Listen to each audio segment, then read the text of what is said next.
मुंबई के दहसर में झोपड़ा वासियों की हुई जीत।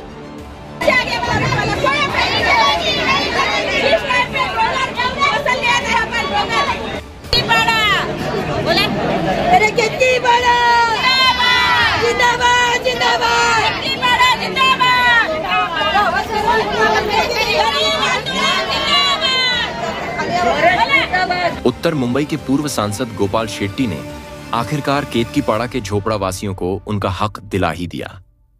गुरुवार 22 मई को फॉरेस्ट डिपार्टमेंट की टीम पूरे दम खम के साथ झोपड़े तोड़ने के लिए आई थी। स्थानीय पुलिस को भी बंदोबस्त के लिए बुला लिया था। गुरुवार को यहां के हजारों परिवार को बेघर करने का पूरा प्लान तैयार हो चुका था, लेकिन जनसेवक गोपाल शेट्टी के आते ही पाला बदल गया।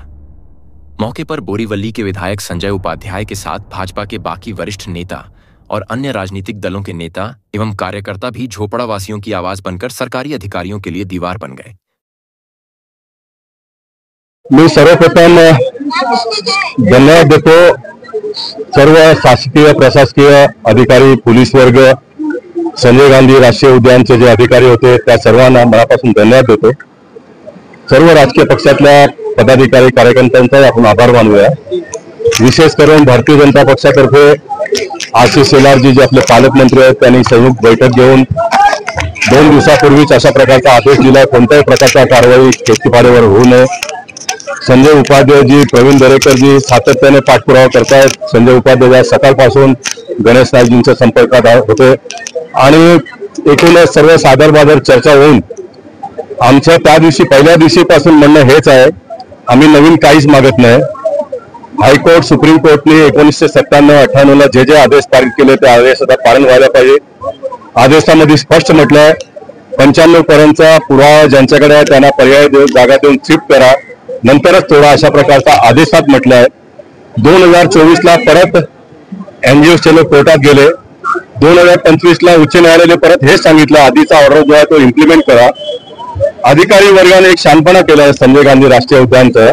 त्या लोकांनी कोर्टात एक अफिडेव्हिट दिलं तर 312 जे दुकानं आहेत ते आम्ही 31 मे पर्यंत तोडू। कोर्टाने सांगितलेलं नाहीये, हे यांनी सांगितलं।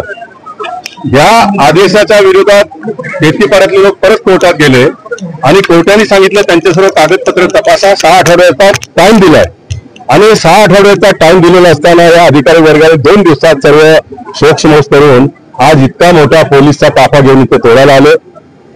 केतकीपाड्यातले सर्व नागरिक रस्त्यावर उतरले। संजय उपाध्यायजी, बाकी सर्व राजकीय पक्षातले पदाधिकारी नेते इथे आले आणि म्हणून लोकांना एक पाठबळ मिळाला आणि सर्व आमचं म्हणणं ऐकून घेऊन तेही कोर्टात जातील। आम्ही ह्या शेवटचा ऑर्डरचा कॉपी घेऊन कोर्टात जाऊ आणि शेवटी कोर्ट जे सांगेल तो अंतिम निर्णय आहे।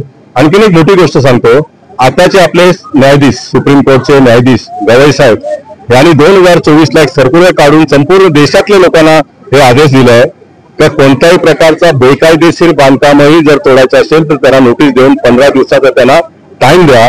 अशा प्रकारचा आदेश सर्वोच्च न्यायालयाकडून आलेला असतानाही ऑथोराइज लोकांना नोटीस देऊन 2 दिवसांनी तोडायचा कारवाई करायला आले, म्हणून त्याचा आम्ही इथे प्रतिकार केला, त्याचा विरोध केला।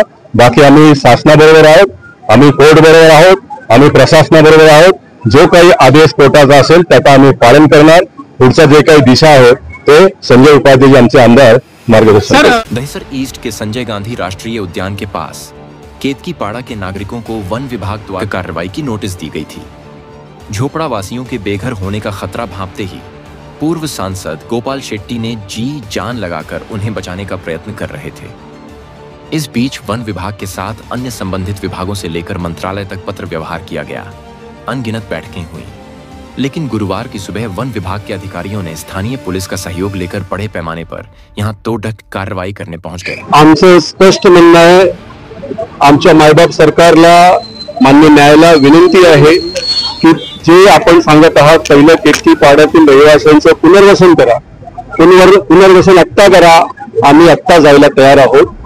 पुनर्वसन 1997 पासून आदेश असताना आजपर्यंत झालं नाही आणि जर फोर्सफुल कारवाई होत असेल तर त्याचा आम्ही विरोध केलाय। आमचं या न्यायव्यवस्थेवर विश्वास आहे।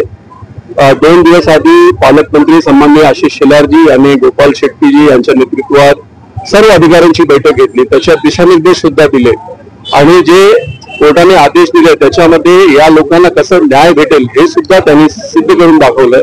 तरी सुद्धा आजची कारवाई हे करण्याचं जे उद्दिष्ट होतं ते चुकीचं होतं. आम्ही अधिकाऱ्यांना आज विनंती केली आणि ती विनंती मान्य करून आता पुढच्या ज्या काही ऍक्शन घेतात त्यासाठी आम्ही काम करतो. पण वन अधिकारी जे सांगत आहेत की वन अधिकाऱ्याचं असं म्हणणं आहे की आम्ही जे झोपडपट्टी आहे त्याच्यावर कुठलीही कारवाई करत नाही, मात्र त्याच्यामध्ये जी दुकानं आहेत ते वन विभागाच्या नियमामध्ये बसत नाही म्हणून आमची कारवाई होते. खरं आहे तर दुकानं लागणार आणि हे कोर्टाने सुद्धा मान्य करून त्यांना 6 आठवड्याची मुदत दिली आहे. ते ऑर्डर आम्ही त्यांना वाचून सुद्धा दाखवलं म्हणून ते सुद्धा प्रोटेक्टेड आहे. आणि आम्ही कोर्टाने जर आदेश दिला तर स्वतःहून लोक आपलं घर दुकान तोडायला तयार आहेत. मग एवढा फोर्सची आवश्यकता का? आखिरकार अधिकारियों के साथ विस्तार से चर्चा हुई. फिर आधिकारिक तौर पर निर्णय लेते हुए तय किया गया कि यहाँ के नागरिकों को वैकल्पिक घर दिए जाने के बाद ही वन विभाग की जगह खाली की जाएगी. इसके परिणाम स्वरूप कार्रवाई टल गई और निवासियों ने राहत की सांस ली.